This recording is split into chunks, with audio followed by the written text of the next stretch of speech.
Manorama group, जो सोचता है वो करता है। मैं उस माटी का वृक्ष नहीं, मैं उस माटी का वृक्ष नहीं जिसको नदियों ने सींचा है। बंजर माटी में पलकर मैंने मृत्यु से जीवन खींचा है। मैं पत्थर पर लिखी इबारत हूँ, मैं पत्थर पर लिखी इबारत हूँ। शीशे से कब तक तोड़ोगे, मिटने वाला नाम नहीं मैं, तुम मुझको कब तक रोकोगे। इस जग में जितने जुल्म नहीं उतने सहने की ताकत है। तानों के भी शोर में रहकर सच कहने की आदत है। नमस्कार, आप देख रहे हैं न्यूज हाट, मैं हूं चंदन झा। सबसे पहले सियासत है और सिर्फ सियासत की बात करेंगे सियासत में। और सबसे पहले भाजपा की खबर आपको बताते हैं। और भाजपा की खबर यह है कि आखिर बीजेपी को राष्ट्रीय अध्यक्ष कब मिलेगा और कौन होंगे अगले राष्ट्रीय अध्यक्ष। सब के ध्यान कहें, नज़र कहें, इसी बात पर लगी हुई है कि क्या होगा, जेपी नड्डा कब तक अध्यक्ष हैं।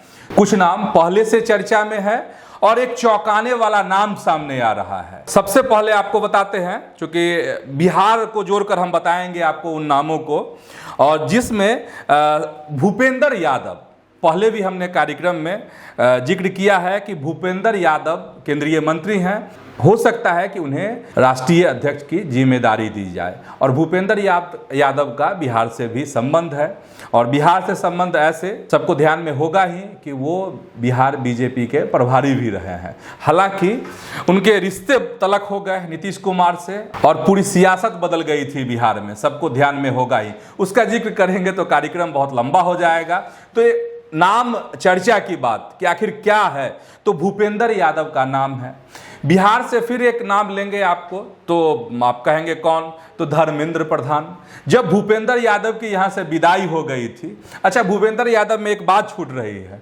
बात यह छूट रही है कि पिछले दिन कुछ महीने पहले भूपेंद्र यादव और मुख्यमंत्री नीतीश कुमार साथ में आए थे फ्लाइट में दिल्ली से पटना, और कहा गया था, उस समय ऐसा चर्चा खूब हुई कि संबंध जो तलखी आई थी उसको दूर करने की कोशिश हो रही थी, की गई है फ्लाइट में ही, और इसलिए कि कोई बड़ा दायित्व, कोई बड़ी जिम्मेदारी उन्हें मिलेगी।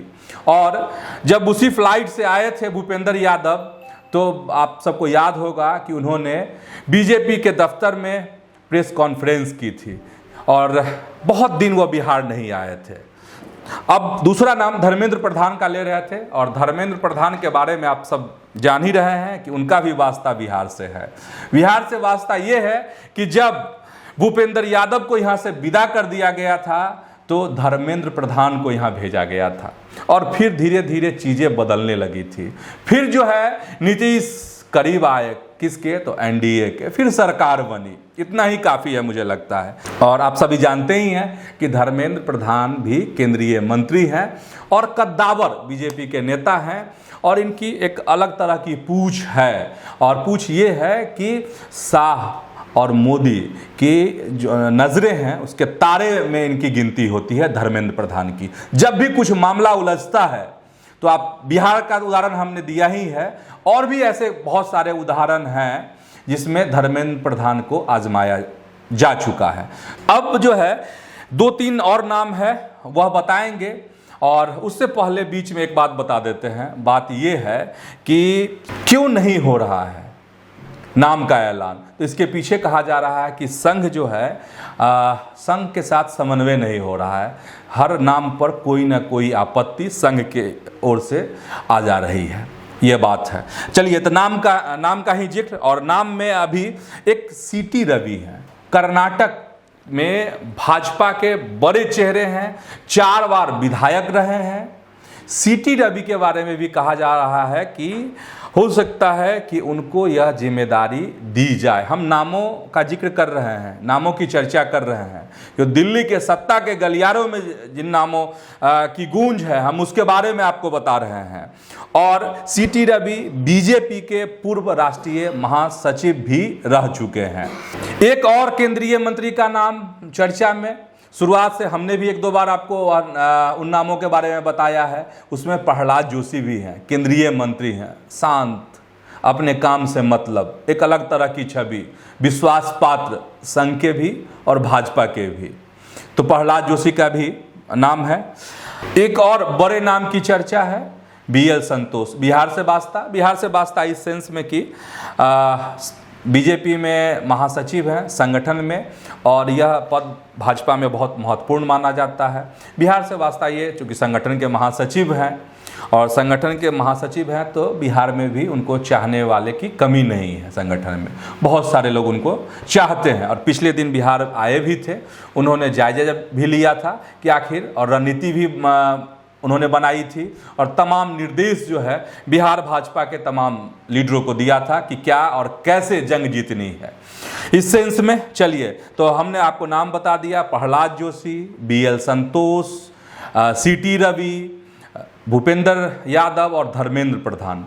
एक चौंकाने वाला नाम मनोज सिन्हा का। मनोज सिन्हा का नाम चौंकाने वाला इसलिए है क्योंकि आप सबको याद है, मनोज सिन्हा मुख्यमंत्री बनते बनते उत्तर प्रदेश के रह गए थे। योगी आदित्यनाथ ने बाजी मार ली थी। हालांकि बाद में उन्हें एक बड़ी जिम्मेदारी दी गई। अभी फ़िलहाल वह जम्मू और कश्मीर के लेफ्टिनेंट गवर्नर हैं, उपराज्यपाल हैं मनोज सिन्हा। और मनोज सिन्हा के बारे में कहा जाता है कि मनोज सिन्हा जो हैं वह मोदी के बहुत करीबी हैं, मोदी से उनकी बहुत बनती है और छनती है। तो इसीलिए कहा यही जा रहा है कि जो देर हो रहा है बीजेपी के राष्ट्रीय अध्यक्ष के नाम की घोषणा में, उसके पीछे असहमति का खेल चल रहा है। लेकिन मनोज सिन्हा एक ऐसे नाम है, कहा जा रहा है यही कि मनोज सिन्हा चूँकि मोदी की भी पसंद हैं, और साथ ही RSS से भी, मतलब राष्ट्रीय स्वयंसेवक संघ से भी उनके जो रिश्ते हैं बहुत बेहतर हैं।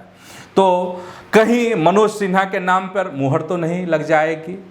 तो ये चर्चा है, अभी आधिकारिक इस पर कोई घोषणा नहीं हुई है, और खबर यही है कि 30 जून से पहले, मतलब कह दिया गया है कि 30 जून से पहले भाजपा को इस नाम का ऐलान कर देना है कि आखिर JP नड्डा के उत्तराधिकारी कौन होंगे।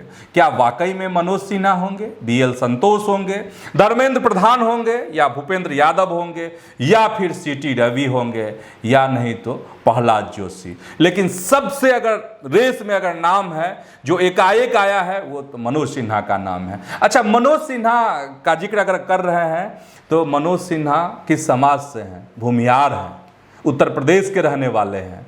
तो क्या विधानसभा चुनाव को देखते हुए, बिहार में जो चुनाव होने वाला है उन सब चीज़ों को देखते हुए कोई बड़ी चाल तो नहीं खेल देंगे मोदी और शाह? और क्या एक सवाल है कि क्या मोदी की पसंद को RSS अपना पसंद मान लेगी? ये सब सवाल अभी बाकी है, लेकिन बहुत जल्द बीजेपी के राष्ट्रीय अध्यक्ष के नाम का ऐलान हो जाएगा, यह बात अब तय है। अब सियासत की दूसरी खबर, और सियासत की दूसरी खबर नेशनल ही बता देते हैं पहले, फिर हम बिहार पर आएंगे और नेशनल खबर की बात करेंगे। तो बड़ी मीटिंग हुई है, कहाँ पर? तो दिल्ली में। दिल्ली में क्यों मीटिंग हुई है? तो अभी जो ऑपरेशन सिंदूर हुआ है, और जो पाकिस्तान से भारत की तनातनी हुई, जो रिश्ते खराब हुए, इसको लेकर आपको इंडिया ब्लॉक की मीटिंग हुई है, और मीटिंग में 16 दल जो है इसमें शामिल हुए हैं।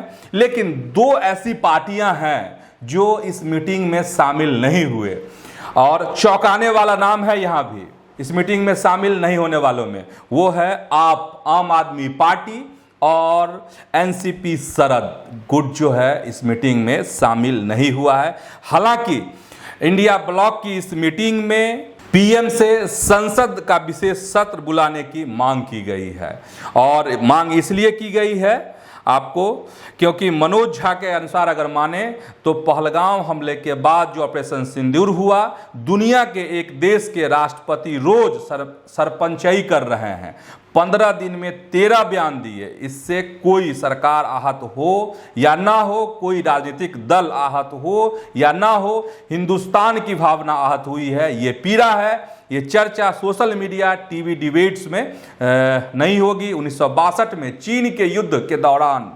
संसद सत्र बुलाया गया था।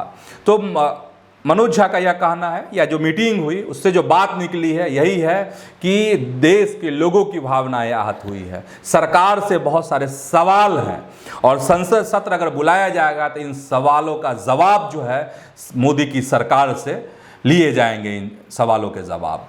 तो दिल्ली की एक नेशनल खबर आपको बता दिए। अब बिहार की खबर बताते हैं, और बिहार की खबर में प्रशांत किशोर और अशोक चौधरी की डायरेक्ट फाइट शुरू हो गई है। फाइट क्यों शुरू हुई है यह जान लीजिए। फाइट शुरू हुई है शांभवी चौधरी की वजह से।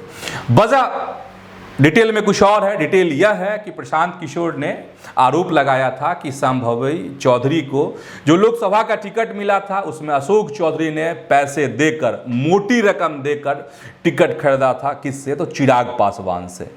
और उसी समय में जब प्रशांत किशोर ने यह बयान दिया था, उसी समय में अशोक चौधरी नीतीश कुमार के काफ़ी खास कद्दावर मंत्री भी हैं, नीतीश के बहुत खास में उनकी गिनती होती है। उन्होंने यह बात कही थी कि हम इस पर लीगल एक्शन लेंगे, और आज लीगल एक्शन ले लिया है। किसने? तो अशोक चौधरी ने। पटना के कोर्ट में उन्होंने सिविल कोर्ट में केस दर्ज करा दिया है मानहानि का, अशोक चौधरी ने प्रशांत किशोर के खिलाफ में। और अशोक चौधरी ने कई अहम बातें कही हैं। अशोक चौधरी ने कहा है कि देखिए, हमने नोटिस भिजवाया था, किनको? तो प्रशांत किशोर को, लेकिन प्रशांत किशोर की तरफ से जवाब भी आया, एक संतोषजनक जवाब नहीं आया।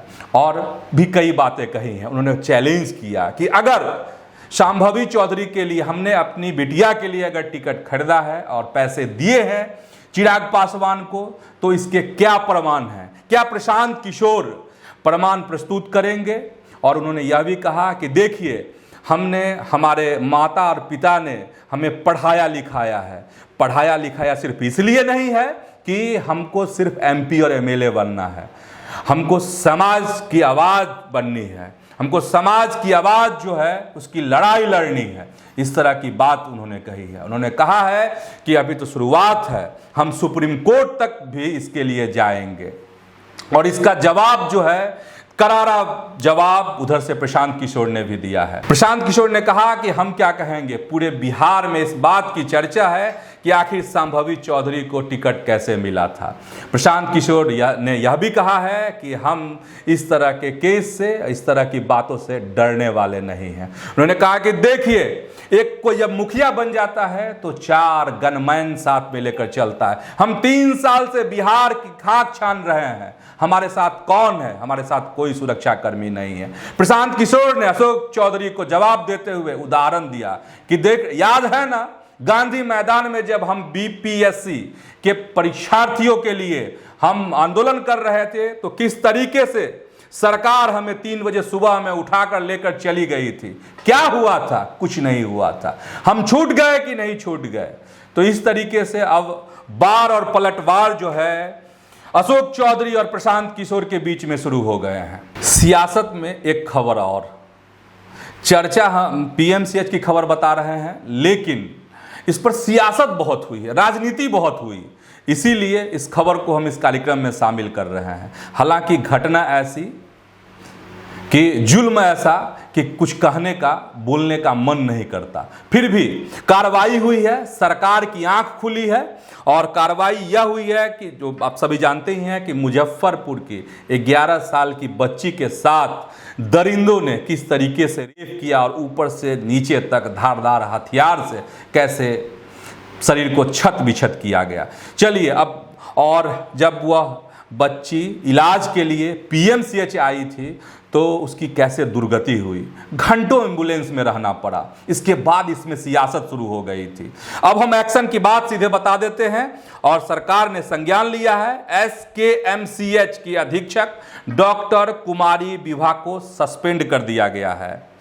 और जो कारण है उसमें बताया गया है कि उन्होंने रेफर पॉलिसी को फॉलो नहीं किया और अपनी ड्यूटी को ठीक तरीके से नहीं निभाया। निलंबन के दौरान उन्हें स्वास्थ्य विभाग पटना में अटैच किया गया है। वहीं पीएमसीएच के प्रभारी उपाधीक्षक डॉक्टर अभिजीत सिंह को पद से हटा दिया गया है।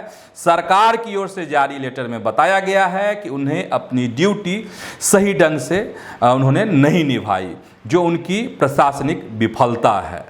तो ये एक्शन जो है सरकार की तरफ से लिए गए हैं, कार्रवाई की गई है। कौन सा मामले में? पीएमसीएच जो रेप पीड़िता बच्ची थी, जो ठीक से इलाज नहीं हुआ, उसके खिलाफ में। तो आज के सियासत कार्यक्रम में इतना ही। ऐसे ही आप न्यूज़ हाट के साथ जुड़े रहिए, खबरों से अपडेट रहिए। धन्यवाद, प्रणाम।